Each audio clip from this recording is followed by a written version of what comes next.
Welcome everybody. Today we have the TWAB for 203. As far as I understand, this is supposed to be a pretty juicy TWAB. I don't know for sure, but that's what everybody is saying, is that this is supposed to be a really juiced TWAB.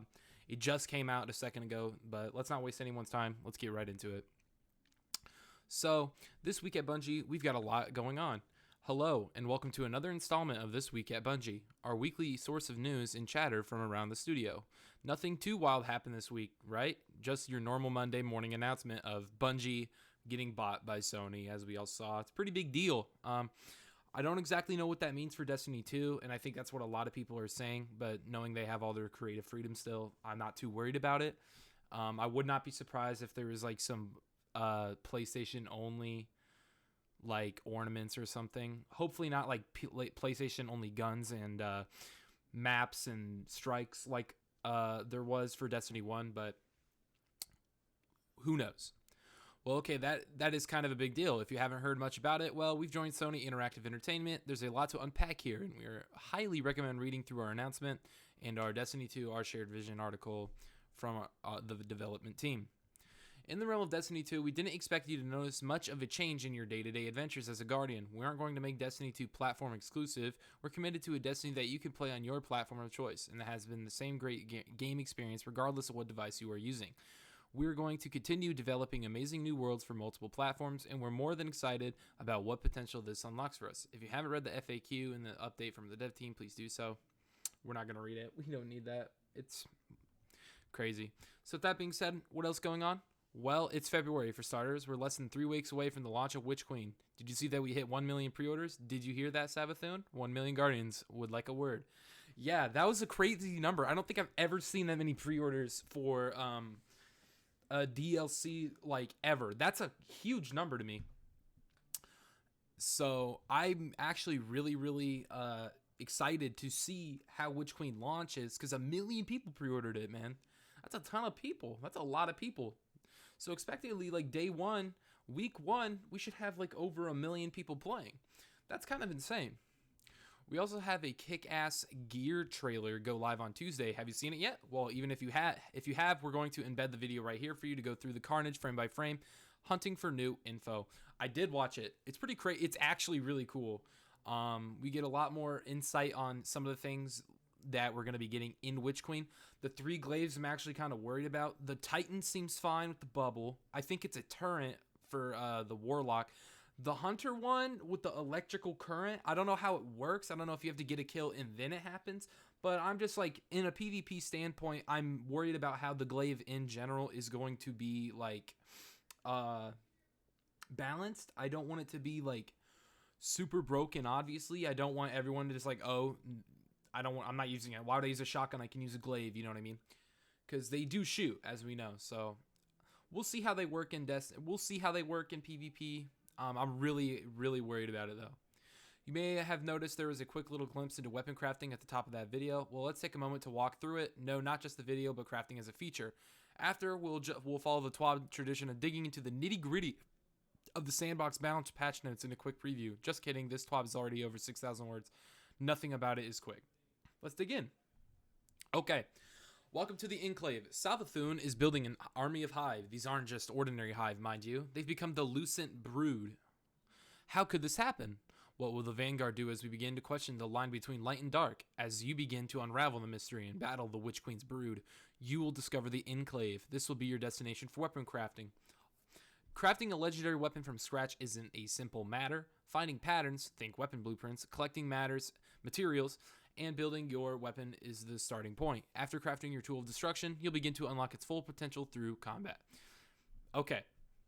So now from here on, they're going to go through it, how weapon crafting is going to work. This has been a huge thing. I also want to know, will we be able to bring back weapons that are sunset back? I don't know. I actually would like to see it. If I could, I don't think it's possible. I don't know if it would be possible, but if it is possible, theoretically, I would love to bring back my Rampage kill clip, Kindled Orchid, and I would never take it off. So Beginning your quest to craft. Early in the Witch Queen campaign, you'll be given an introductory quest that runs you through the ins and outs of crafting. In the first and second missions of the Witch Queen, free to all players, Guardians will uncover the Deep Sight ability and be introduced to the Enclave. Oh, okay. This is where you will begin to shape your first glaive, a brand new weapon archetype being introduced in the Witch Queen. All of the necessary materials will be provided for your first weapon crafting, but you'll be given a short tutorial on how to find these materials for future crafting. A subset of weapons and archetypes will be craftable from the start, but more will be added in the future. In order to shape your future tools of destruction, you'll need a little bit of research first. Patterns are your first requirement.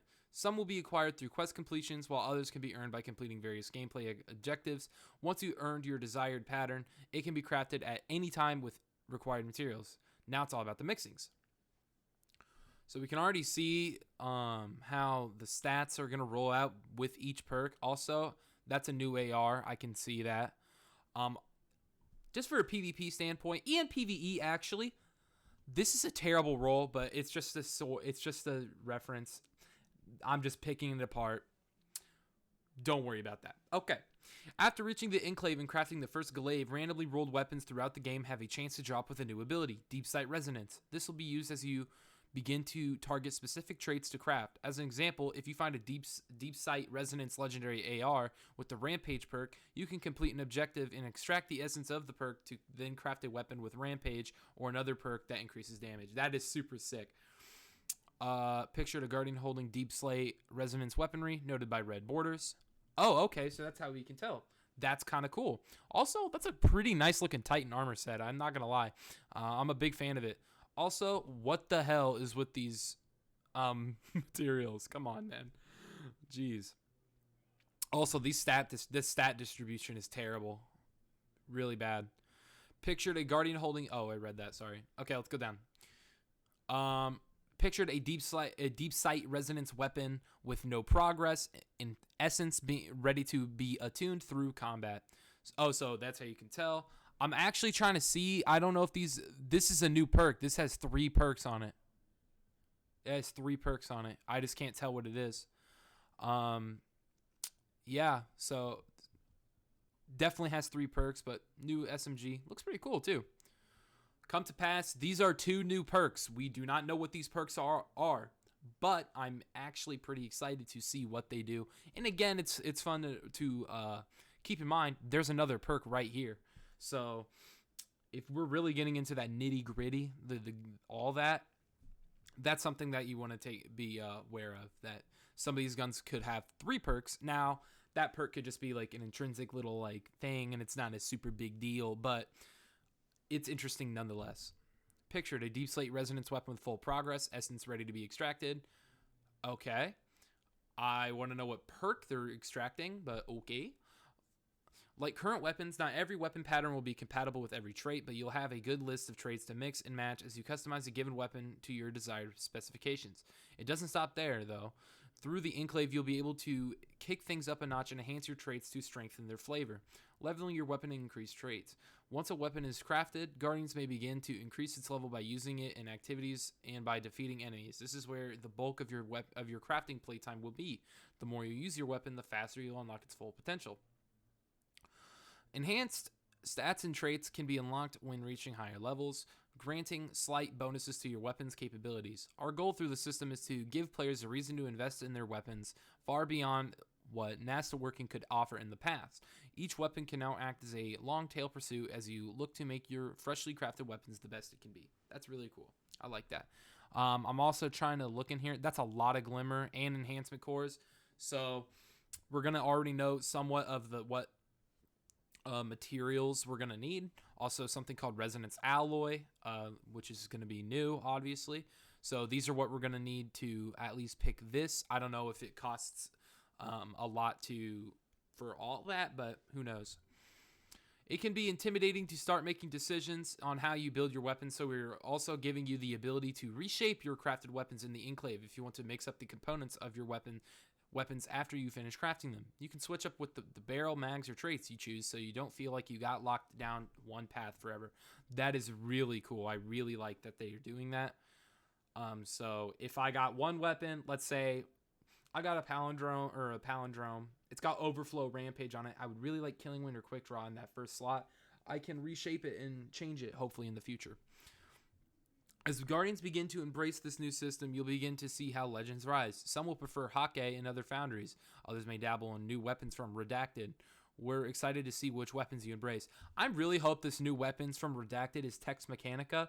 Every single Tex Mechanica gun that I can think of is exotic. I don't think there's a single legendary Tex Mechanica weapon that I can think of right now. If there is, let me know in the comments, but I actually can't think of one.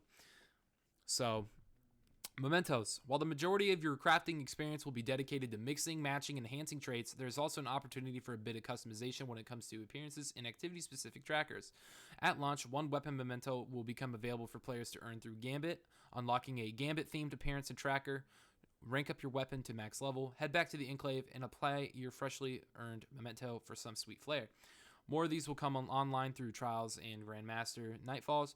We have more plans for mementos down the line and are excited to introduce a new in-game rarity cosmetic item for players to chase as they build out their new arsenal of weaponry. Cool. I really like that. I like the idea of that. It's not like super crazy. It's not a lot, but it's something, and I think it's fun. Exotic crafting. Legendary weapons aren't the only thing you'll be able to craft. The upcoming Osteo Striga exotic SMG and 3 class unique exotic glaives can also be crafted through the Enclave once you find the respective patterns, of course. Okay. So when you pre-order it, do you already... Here's the thing. We know that the pre-order bonus, one of them is the SMG. So does that mean we get the right to build it, or do we just flat out get it and just skip the process entirely? That's my question. While legendary weapons can be crafted from the ground up, exotic crafting is more about fine-tuning something with a defined identity. You may have the opportunity to customize things like barrels or stocks while preserving the exotic look and feel. Looking for a longer range profile for the weapon or opting to shred through your enemies up close and personal? Through the Enclave, you can do just that. Alright folks, we're at the end of our weapon crafting preview. Will you have questions? Undoubtedly. Launch day of the Witch Queen is just around the corner, and we're excited to see what weapons you craft. Don't worry, we aren't done with the TWAB just yet. We still have some exciting news regarding weapons to cover. Let's talk tuning. Wow, so like a third of this was about weapon crafting and everything. So now we know how it's going to work, how it looks. Seems really, really good. I'm glad that we got that, but I'm really excited to see what they're doing for tuning. I know they were talking about something for special weapons in PvP. As a PvP main, I'm excited to see this. I just don't want it to be a repeat of Destiny 1 Year 3 because that sandbox and that meta was so terrible. So let's keep going. Tuning up, tuning down, tuning all around. Crafting is going to introduce an entirely new way to invest in a given weapon. When hunting for your new favorites, it's not just about the looks, but about the feels. Weapons feature lead Chris Proctor is on deck to walk through some changes coming to weapons, perks, and archetypes in the Witch Queen. The team has been hard at work for the last few months to bring this to life, and we've got a lot to cover. If you're new to the Destiny sandbox or aren't too deep in the terminology and know-how, this can be a lot to process at first glance. While we know a few of our sandbox-minded community members will break this down through YouTube videos and write-ups, there's no shame in skimming this. Sandbox is about the feel, and you'll be getting your hands on these changes when the Witch Queen launches. If you're brave enough to take on the challenge of reading this in full, take it slow, grab some water, maybe a little snack too. We are going through this. Not super fine-tuned, but we're going to try to get really fine into this. All right, let's get to it. Take it away, Proctor. From Pinnacle to Pursuit weapons. When Pinnacle weapons were introduced, they were tuned and presented as being best-in-class weapons to act as rewards for players dedicated to a particular activity. They excited and motivated players, but they were expensive to build for legendary weapons and had some undesirable side effects, such as PvP Pinnacle weapons becoming mandatory in PvE, Recluse Mountaintop, or being incredibly unpleasant to play against, or so strong that no other weapons in the class could compete in PvP Mountaintop, not forgotten. Let's not forget Revoker. We all know that was the best kinetic sniper in the game, and it wasn't even close. If you saw someone using a kinetic sniper, like, remember when Eye of Soul came out, and it's like, yeah, dude, Eye of Soul is pretty good, but Revoker is still a thing. Why would you use that when you could just use Revoker? So, yeah. And then, obviously, it got nerfed, or sunset, and then the Eye of Soul became best in slot, at least in my opinion. When we moved away from Pinnacle Weapons, we didn't go much into detail, so we'd like to take a moment to clarify the move and also introduce the Pursuit Weapon for next season. Ooh boy, I'm really excited here. That just got me excited. The intent as a Season 12 is that a Pursuit Weapon should be a solid weapon, roughly 70% of a god roll in its archetype, with perk options that work well in PvP and PvE, and which can reliably obtain without a huge grind. These should act as a good starter weapons for both PvP and PvE, while leaving space for weapons from Pinnacle activities like Trials, Raids, and Nightfalls to exceed this potential. We generally ship a similar weapon with higher potential in the same season. No, Salvager Salvo basically ignores this guideline. Oops, but we really wanted to put Chain Reaction on a special ammo weapon, and don't currently see a reason to touch it. Chain Reaction is going to be rare on special weapons though. Okay, that's fine. Here's a quick breakdown of how Pursuit Weapons since Season 12 compares to the randomly rolled options currently in the game. Adored is a good sniper rifle, but better sniper rifles shipped alongside or since. That's very true. Look at 1,000 Yard Stare. It's probably the best sniper in the game, in my opinion. The Salvo's Breach Grenade Launcher is a great room clearing ad, but doesn't have the utility of blinding grenades or auto-loading holsters, so other legendary grenade launchers such as Truth Teller or Ignition Code often take its place in the hardest content. That's very true. No Composure is an excellent fusion rifle, and even more so in the season after it shipped, and brought back the Reservoir Burst perk, but Plug 1 and Glacial Chasm can also get Reservoir Burst, and Cartesian Coordinate has better options for deeps. The Ascendancy Rocket Launcher brought back the Explosive Light perk, but Hothead can also get this and has other good perk options. Very true. So we already know now that the penny or whatever, or it's a shotgun. There it is. That shotgun looks sick. And with that, let's look at the Reckless Endangerment Pursuit Shotgun. This weapon is coming in Season 16 and introduces the new Steady Hands perk for a massive handling boost after a kill, plus Snapshot. That's going to be really gross. There are several other shotguns in the release with more sought-after PvP and PvE perks. Okay, so there's going to be better shotguns with this, but that's insane. Endangerment Pursuit, or that perk, Steady Hands. That's a really good perk, man. This will be a juicer shotgun for sure. It's probably not as good as Quick Draw Snap. I think it'll be a good one, and just looking at it, looks like a lightweight. But I don't know. Who knows? Origin traits. We've been talking about the difficulty of making weapons out of the same type feel unique for years at this point, and in the Witch Queen, we're doing something about it. Every weapon that's new or returning in the Witch Queen will have an origin trait determined by its source in a third trait column, including all new legendary weapons and all returning Trials, Iron Banner, and Nightfall weapons. Origin traits will only appear on new drops of a weapon. They won't be retroactively added to old drops. That's what I was seeing in those other pictures. That's interesting. They're new perks, as I can see from the bottom there, but we're not going to jump at the gun. These traits vary in effect, but the guideline is that they either have high uptime and medium power effects or low uptime and high power. There are 14 origin traits in total shipping in the Witch Queen in Season 16, and we expect to ship around 3 new ones each season after Season 16. For example, 1 for Season 17, 1 for the raid or dungeon, and 1 for the seasonal event until we have 1 for each event. When we refresh old weapons from a given source, for example, an existing raid or old pool of seasonal weapons, we may create a new origin trait at the same time. Here's some examples. Trials of Osiris. I can't pronounce that. We're going to try. Hold on. Alacrity.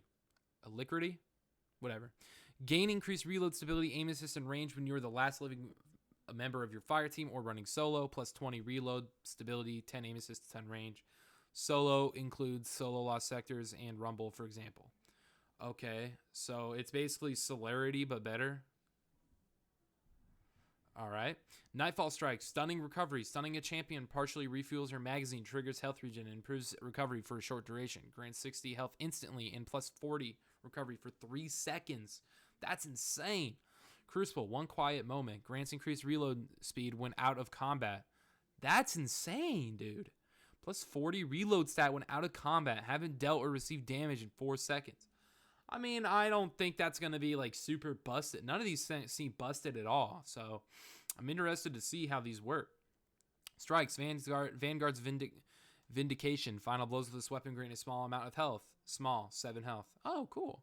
Anytime it makes sense due to the source activity, a weapon will have multiple origin traits selectable. For example, Nightfall weapons can select between Nightfall and Vanguard.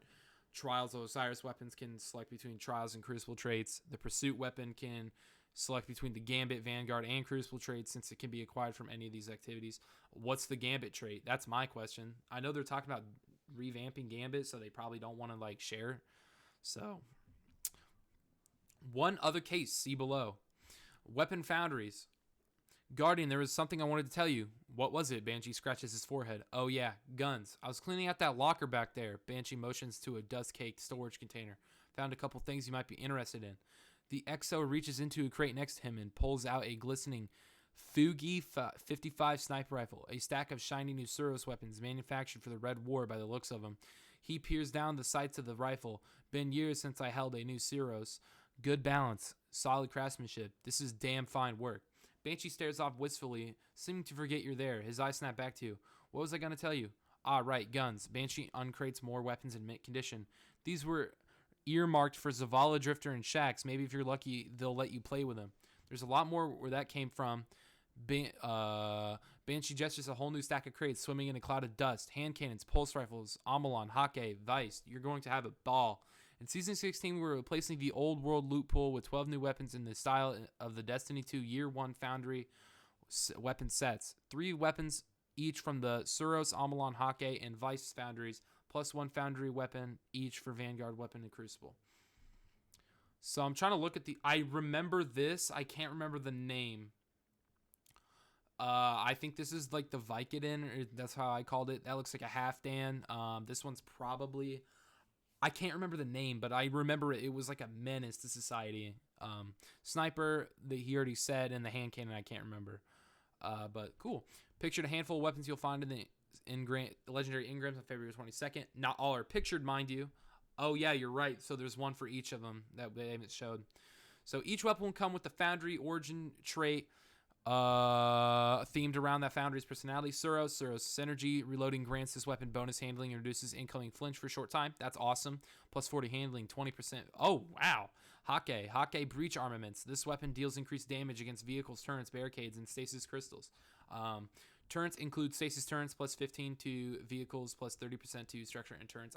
It looks like I'm going to be using Hake weapons and PvP. And then Amalon Fluid Dynamics. This weapon has increased reload and stability for the top half of the magazine. Stability max plus 20, reload max 30, reduces as the magazine gets lower. Vice Stinger, chance on damage to partially refuel this weapon's magazine. Never mind, I'm using Vice weapons. That's insane. In addition to the Foundry origin trait, each Foundry weapons perk pools lean into the Foundry's identity. Big damage for Hake, consistency for Suros, abilities tie in and weird stuff for Amalon. Never stop firing for Vice. So this is it's a shotgun, definitely a slug, big ups. I love slug shotguns at PvP. Hopefully it is super juice. I don't know what this hand cannon is, and I've seen an AR very similar to that before. So, Foundry weapons that drop from a source aside from the Whirlpool can switch between the Foundry trait and the Source's trait. This doesn't imply that Foundry weapons will be common outside the Whirlpool. For example, a roll on the new Gambit Hake high impact rifle Herod C might look like this. Corkscrew / polygonal, armor piercing / flared, perpetual motion, focus fire, invader tracker, Gambit origin trait, Hake breach armaments, Hake origin trait, kill tracker, and range master. Okay. We see we haven't brought back all of your favorite Foundry weapon types, but don't worry, you can expect to see Weapon Foundries receive new additions each season for the year following the Witch Queen, with some fun surprises thrown in later in the year. Global. All right, this is where the fun begins. The rest of this section will be more of a patch notes preview feel. Lots of bullets, not a lot of pictures, but still have that snack and water handy. Feel free to take a moment and get a refill. Okay, let's talk about this front. This perk Focus Fire is new. The weapons overall seem good. This is like an aggressive frame shotgun. I think these are old, or they're not. I don't remember. They say that they're in the style, but like this gun is exactly like one of the ones from like year 1 or year 1. That looks like a Halfdan to me. But this is what I'm excited about, this hand cannon. There was one in Destiny 1 that I used all the time. It made my friends so angry. It had luck in the chamber. It was like from, I don't remember what it was called, but it was one of my favorite hand cannons. But it looked just like it. Okay. Kill trackers were once one reason to masterwork a weapon, but now we see no reason to gate these behind masterworking. They'll be present by default on all weapons that shipped in Forsaken and later. Exotic weapons prior to Forsaken will be updated in a later release. Gosh darn it, but at the same time, don't really care. Yes, this means masterworking should no longer be seen as mandatory, and we expect the plus 10 to a weapon stat or a plus 10 to a primary stat, plus 3 to other stats for adepts to only matter to dedicated PvP players. So there's no point to masterworking a weapon now, unless you want the stats, which obviously you're going to want the stats. So that the only reason to masterwork a weapon is for the plus 10 stats. I kind of don't like that, actually. I think there should be more of a reason for the amount of materials that you are spending anyway. But yeah, we have no specific plans for changes to masterworking at this stage, but we'll revisit it later. Note that we did discuss gating the origin trait behind masterworking, but ultimately this wouldn't have achieved the goal of a weapon differentiation, whatever, for non-masterwork weapons. Following in the armor team's footsteps, weapon mods for legendary weapons are now free and instant to insert. We believe that many pain points around special weapons in Crucible are exacerbated by how easy it currently is to acquire special ammo, but while we've touched this in the past, we're making a further adjustment now. Players now only drop one special ammo on death or equivalent, no matter how much they were carrying, as long as they weren't completely empty. The maximum you can pick up off a special brick is one for a shotgun, fusion rifle, or sniper, or equivalent for other weapons. Scavenger mods add this to as normal, but we'll be evaluating their place in the Crucible in the future. Players quickly found another way to execute the quick swap glitch, so we fixed another animation cancel. Okay, I was really worried about the special ammo changes. That's really, really good. Like, if I kill you and you have 5, and then I pick up your special, I get 5, but now it's only going to be 1. I like that, actually. I think it's a lot better balance than what it used to be. Archetypes. The Season 15 fusion rifle rework had a lot of moving parts. Rapid fire, precision, and adaptive fusion rifles came out this different, but all quite strong. But high impact fusions are hurting. We've definitely seen all fusion rifle sub-families occupy different roles and want to maintain the large differences in charge time to keep those distinct for now. So we're nudging damage up to make it easier for these to land kills at range in PvP, and we are bumping the PvE damage scaler. That said, we'll keep an eye on how they're doing and may adjust charge time down a smidge in the future release. Increased high impact fusion rifle damage per bolt from 62 to 64. This doesn't seem like a lot, but it allows more rolls to cross bolts to kill thresholds. Increased high impact fusion rifle PvE damage bonus from 15% to 20%. Here's my problem. I think fusions right now in Crucible are a menace to society, and they outclass shotguns in every sense of the matter at this point. Like, it's really not that hard to pre-charge and then slide into an engagement, or slide then pre-charge and then just come out and map them. We see this with the one that Zerd just sold, and that his main ingredient that he sold ruined the Crucible, honestly. Cartesian's disgusting. Any shotgun push is shut down, just goes dead every time. It's disgusting. So the fact that they're buffing fusions, now granted none of those are high impact, but hopefully they nerf other ones in the future, but because I personally think fusion rifles are in too good of a slot, and so, but we'll see. We like that crowd control capabilities of breach grenade launchers in PvE have taken off, but as it stands, there isn't a meaningful trade-off for the added utility that blinding or concussion grenades give you, and it's unreasonable that a way to really annoy other players in PvP can also one-shot them. Reduce blinding and concussion grenade damage by 25%. That's really good. Super good. Thank you for this. Rocket launcher subfamilies have lacked meaningful differences for a while now, and their free tracking precisions are flat out better, so we're pushing them further apart by adjusting damage. We may take a deeper look at rocket launchers later. Damage adjustment by subfamily: precision 0.95, high impact 1, adaptive 1.05, aggressive 1.05. We took a swing at sniper rifles aim assist based on zoom and beyond light, and having seen this play out, are revisiting the tuning on the zoom-based AA scaling. Low zoom snipers get more of an aim assist AA reduction than they needed, and high zoom snipers are getting more pretty silly headshots right now. Reduced variance in AA scaling down, low 35 zoom and high zoom 60 zoom sniper rifles. Cone angle scaler increased by 25% on low zoom, reduced by 9% on high zoom. Okay. So it's gonna be, if you have lower zoom, it seems like it's gonna be what, easier. It's gonna be easier to hit, and then the higher ones are gonna be a little bit harder, but not too much. I don't know if this will really. I don't think this really affects me. I play on mouse and keyboard, but we'll see. Pulse rifles are slightly too long to kill red bar enemies in PvE. We're buffing their damage versus miners by 10%, but if you want exotic pulse rifles to feel better at this, oh boy, keep reading. Ooh, baby. Here we go, baby. I see a chaperone one already. I'm really happy. Exotic primary weapons and trace rifles aren't sufficiently stronger than legendaries for them to be worth bringing into hard PvE content, particularly against miners. Note that this change applies to all exotics that use primary ammo and includes most secondary effects, e.g. perk triggered explosions. Increase damage versus miners in PvE by 40%. Jeez. Chaperone is a terror in PvP, particularly with the nerf to pellet shotguns and the reduced frequency of grenade and melee abilities, and it outperforms some weapons that out to be good counters to it. For example, sidearms and subs. Reduced passive range buff from 2 meters to 0.5 meters. Suck my dick, chaperone crutches. Get shit on. Nah, I'm just kidding. But this is a very, very good needed nerf. I think that the chaperone's been a menace to society. Like Black Air Force energy. You see someone with a chaperone and they get a kill with it. You never push them. It's ridiculous. They map you from like 20 meters away. But next is Duality, which I'm upset about. It is, in my opinion, the best shotgun in the game. So Duality is in a similar place as Chaperone, but it's not quite as rangy. On the other hand, its exotic trait shipped with the constraint that it would wipe on reload to make it harder to chain. Having seen it in action for a while now, we don't think that limitation needs to be there. Reduced passive range buff in slug mode, i.e. when aiming down sights, from 1.25 meters to 0.5 meters. Pellet mode is unaffected. And the on Black Wings damage buff no longer clears on reload. Okay, it's a slight nerf. I don't really think it's that much.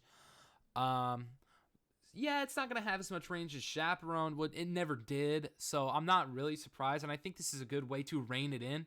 Because, like, you could, I don't know if you guys use this shotgun, but you were able to absolutely map people with Duality. But yeah. Oh, man. They're touching Teraba. Let's go, dude. Teraba is extremely strong as it is, but it currently demands complete commitment with no weapon switching. This constraint is a bit harsher than it needs to be, so we've loosened it without removing it entirely. Also, while the duration extension when damaging players did actually function PvP, it was so subtle that players kept reporting that it was bugged, so we bumped them up. Now reduces perk progress by half instead of clearing it on a weapon stow. Yes, I'm going to feel so much more comfortable swapping weapons if need be in PvP. Thank you. Increased Ravenous Beast duration increases. Ooh, increased Ravenous Beast duration increases for damaging a player slightly. That's amazing. They didn't give us actual numbers, but this is fine, dude. This is pretty much fixes Teraba. Now, if it gets a catalyst, if they're like, oh, if you stow it, then you keep your stacks, I think that'll be more balanced, and I don't think it would be that bad. Like, honestly, I think they did a good job with Teraba. So, Ruinous Effigy has been overdue for a look at its Beyond Light nerf. The nerf to damage dealt while guarding. So we're rolling that back. Note the other weapon part of the nerf was to airborne standard melee attack, and this hasn't been touched. Increase the damage dealt by guarding with a transmutation spear by 66%, 30% against players. No, transmutation spear multi-kills now count for orb generation armor mods. Previously, only kills with the beam would trigger this. Lumina's stats just don't compare with other 140 RPM adaptive hand cannons, and its usage reflects that. So we're updating these alongside some of the legendary hand cannons that also used to be 50 RPM. See below. Does that mean that we're getting a buff to Thorn? Increased range stat from 44 to 59. Increased base stability from 46 to 56. Sorry, Thorn fans. Thorn is already strong and popular, and his similar buff would turn it into a monster in PvP. Damn, I didn't see that. But they're right. I think Thorn's in a really good spot right now. Now, if it gets a catalyst and it gets buffed like that, honestly, I still think that would kind of be busted. I don't know what they would do to Thorn. I just want a shiny little masterwork around it, just for the looks. But Agar Scepter, initially implementation using super regeneration scalars, which had very weird effects and activities, and also had scalars. So we've rebuilt it to turn off regeneration while active, and have implemented a slower drain using a different method. Fixed being able to activate or continue using it in powered mode while suppressed or stasis encased. rebuilt the perk, used to modify supercharge rate, now freezes super recharge and deducts super directly, fixing several issues with activities that change charge rate and outliers for a recharge based on intellect stat. Super should now drain more slowly while empowered. Okay, now here we go. DMT. Dead Man's Tail feels good to use on both mouse and keyboard and controller now, and we don't want to go back to it feeling unreliable, but it's far too good at spamming hipfire shots at long range, so as it stands. Reduce the catalyst hipfire rate from 150 RPM to 130 RPM. I think, actually, that's a pretty fair buff, or nerf. What I suggested is that make the hipfire more close range, and that punish you for trying to hipfire from across the map. But this works too. I'm interested to see how it plays out. I don't think it'll make it bad, but I think it'll be more balanced. That's not bad. Lorenz Drive and Arbalist remain fairly hard to counter in PvP. You got that right. One common complaint is how easily they can shoot through flinch. We'll be keeping an eye on these moving forward and have other change plan if needed. Increased flinch received. Yeah, Lorenz, Ligma Driver, Arbalist, babies. Get nerfed, dude. Forerunner's ammo economy was fairly conservative when we shipped 30th anniversary, but having seen how it's used in PvP, we believe it would benefit from gaining a little more ammo per special brick. Increased ammo picked up from a special brick from 2 to 3 and from 4 to 5 with the scav mod. That's good. I think the Forerunner was severely, honestly, garbage, but I hated it, but maybe even that I don't think is going to fix it for me. Legendary weapons. Several legendary weapons have out-of-band stats, either to their benefit, detriment, or a bit of both. When infusion caps were still around, this was okay because they'd cycle out eventually. But now the weapons remain viable in all activities indefinitely, and the solution to adjust outliers to be in band. Exotic hand cannons. The ban for legendary 140 RPM hand cannon aim assist ends at 84, and this extreme should be for a hand cannon from a pinnacle activity like a Raider Trials. But when 150s were converted to 140s, many of their stats are either too low or too high.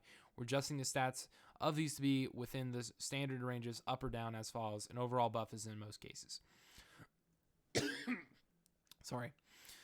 Dire Promises, +4 range, +3 stability, -4 aim assist. Waking Vigil, +6 range, +5 stability, -3 aim assist. Jack Queen King, 3, +3 range, +3 stability, -8 aim assist. Spare Rations, +4 range, +4 stability, -9 aim assist. I wonder why they're mentioning Spare Rations and Jack Queen King. Are they coming back? I don't know. Kind of making it seem like it. Not gonna lie to you. Fellwinter's Lie intrinsic perks makes it far too consistent and lethal compared to similar shotguns, and it's had plenty of time to shine. +15% spread angle. Yes, we love that. The Fellwinter's Crutch nerfed. Let's go. Now, I have Fellwinter's Max Light. Haven't touched it once this season. Not once. I've been using Retool Tail, and I think it's a much better shotgun, so...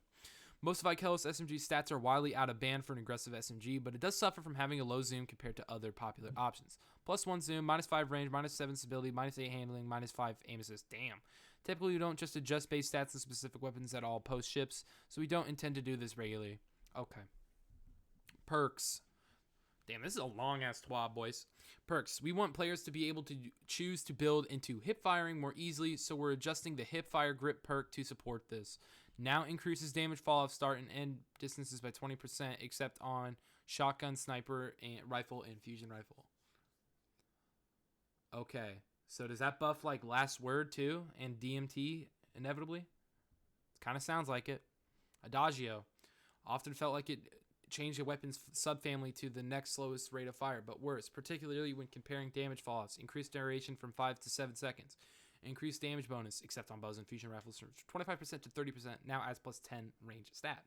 Added a timer to the buff text to make it easier to tell when it's going to expire. Dual loader is okay on paper, but in practice, that reload speed is pretty painful. Thank you for buffing it. It was terrible. So, Danger Zone felt pretty risky to use in some cases, resulting in a lot of self-damage.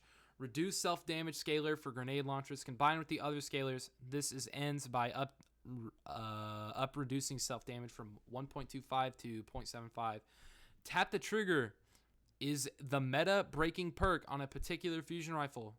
Yeah, we're looking at you, main ingredient. When stacked with other elements of this role, it makes fusion rifles much too stable. So much that we stopped putting it on fusion rifles, and then Squidface sold it a few times. This was change. We believe it's still quite a strong perk without being overpowered, so it's likely to appear in future fusion rifles. Note, we did try reducing stability from plus 40 to plus 20, but in playtest, the difference wasn't perceptible. On fusion rifles only, reduce stability bonus from plus 40 to plus 10. Change max recoil angle scaler from 0.5 to 0.875. Changed error angle scaler from 0.9 to 0.975. Thank you. Unchanged on all other weapons. That's good, dude. Oh my god. The squid face, the Zerf main ingredient got nerfed. Thank you. Thank you, Bungie. I love you. It needed nerfed. And they're talking about Agar Edge. Ooh. Head Seeker didn't work as intended on aggressive burst pulse rifles because the buff's duration was too short. Sacred Providence is the only viable pulse rifle that benefits from this in Season 16.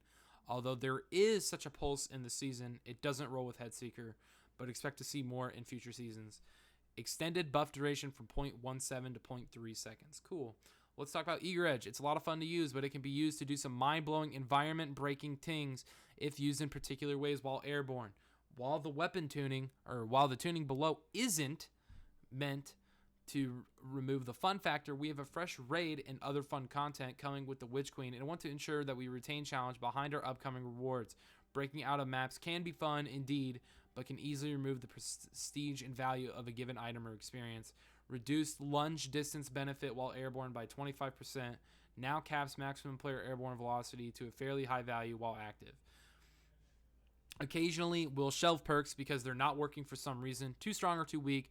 This means we don't want to put them on weapons in the future unless we change the perk. In many cases, we'd rather put design work into new perks than old ones. But there's whole perks section here. Anyway, these perks are shelved. Some have been shelved for a while. Bottomless Grief and Celerity. Okay. Underdog, Shield Disorient, and Air Assault. Though note, this may get a redesign in a future season. I would love to see Air Assault come back. I liked Air Assault. You can get it on what was that shotgun from? I don't remember, but it was like the Forge or whatever. Season 6, I think, or 5. I don't know. The near future. In Season 17, we'll have a set of PvP-focused weapon changes, including new ways for players to build for flinch resistance, balanced tuning for primary weapons, looking at you, pulse rifle lightweights in particular, special weapon tuning, snapshot feeling mandatory on sniper rifles and PvP, other balance changes, another PvP special ammo economy change if needed, adjusting how zoom outliers, both low and high, affect the performance of a subset of weapons, i.e. the scope column shouldn't be the most important thing on a weapon. This could take various forms, but the intent is to bring both high and low outliers towards the average to the overall benefit of the weapon archetype. We're also adjusting several much requested exotics along with legendary perks. Cheers to Proctor and the team for that massive info dump. We'll have a full roundup of patch notes on February 22nd when the Witch Queen goes live. Stay tuned. You're the Tiger. Oh, by the way, before we go on, great things I'm hearing. Little bit things I'm a little worried about with like the high impact fusions getting buffed. It seems slight, but like they said, it seems slight, but you never know, right? So I don't know. Maybe it's not bad. We'll see though. But let's keep going on. You're the Tiger. So we've covered what's coming to Destiny with the Witch Queen in Season 16 and beyond. What's going on right now? Well, we have a celebration of the Lunar New Year. Some of you may have already noticed, but Eververse has been filled with some wonderful new items. Here they are. I actually bought the ship for my Titan because it has a bowl on it and it just seems correct. These items will be available through next Tuesday reset, February 8th, 10 a.m. Pacific, so snag them if they've caught your eye. We also have a few items from last year available for Bright Dust if you'd like to join in on the celebration. Prepare to launch a worm. This TWAB is long, but the train isn't stopping yet. Our Destiny player support team has some important information for you, so keep on reading. This is the report. Okay. Pre-launch downtime and preload. To prepare for the launch of the Witch Queen on February 22nd, Destiny 2 will undergo scheduled downtime from 7 p.m. PST on February 21st to 9 a.m. PST on February 22nd. DMG04's note, as this TWAB is running pretty long, we'll do the math for you. That's 14 hours of downtime. We hope you can use this time to get some sleep, prep some tasty food, or do whatever your heart desires before diving into the Witch Queen. With the announcement of 1 million Guardians already having pre-ordered, we're also expecting a bit of a queue as things open up. Please stay tuned for additional details. Preload for the Witch Queen is planned to become available on all platforms beginning on 9 p.m. PST on February 21st. Stay tuned for future updates as we get closer to launch. Shattered Realm. With the end of the season approaching, the Shattered Realm seasonal activity has been updated to a daily rotation from weekly rotation. Players who wish to complete triumphs, seasonal challenges, or seals associated with the Shattered Realm should make more to do prior to its removal with the launch of the Witch Queen on February 22nd. GM Nightfall catch-up node clarification. This past week, the next week in Destiny login message incorrectly indicated that the Grandmaster Nightfall catch-up node had been just become active. The Grandmaster Nightfall catch-up node has been live and is currently available for all players who completed the Conqueror seal to be able to gild their seal.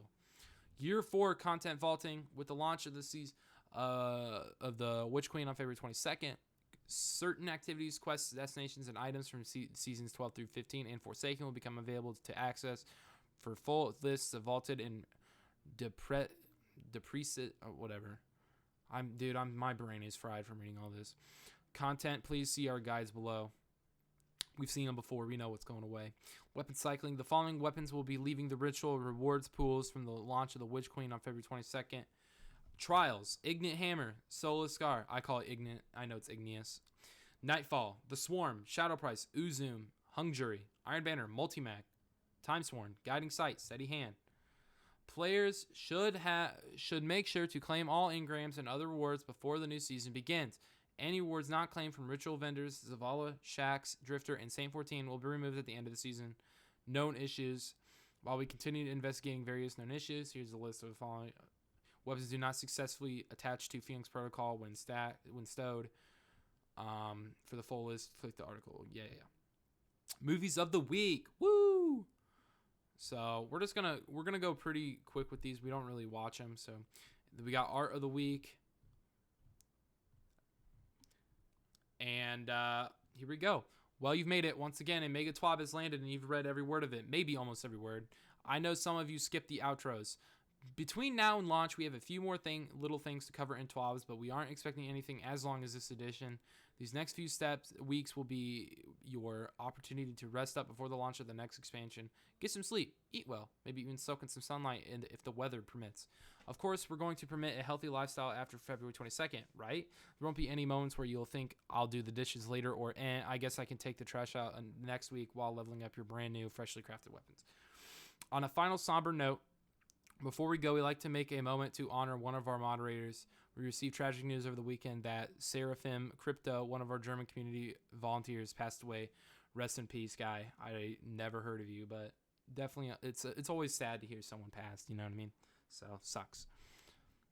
But, words are incredibly difficult to find here. Seraphim has been among the Destiny community since the start, pitching in to help anyone who needed an assist or simply sitting back and relaxing amongst our forums to pass the time. We'd meet him in person on his own home turf when visiting Germany for Gamescom, and even had him come out to Seattle to help us with the community summit. Every exchange was positive, inspiring, and heartfelt. His love for this community was immeasurable. You could tell with every exchange how wonderful, unique, and passionate he was, and how much of an inspiration he could be, not only to us at Bungie, but to players of our worldwide community. Thank you for everything, Seraphim. You are loved, you are missed. We hope you are able to rest well, and we are sending our love to your family. Much love, DMG. Well, that's definitely unfortunate to hear about him. I hope I didn't mess up his name, because I don't want to be disrespectful to him and his family. But that's the TWAB for today, guys. It's extremely long, lots of information, but I think overall we've got a lot of good stuff coming for Witch Queen. I'm really excited to see what happens and everything, But if there's anything that stuck out to you, let me know in the comments. What changes did you like? What changes did you not like? I'd love to hear them. Consider a subscription, and I'll catch you in the next one, guys. See ya.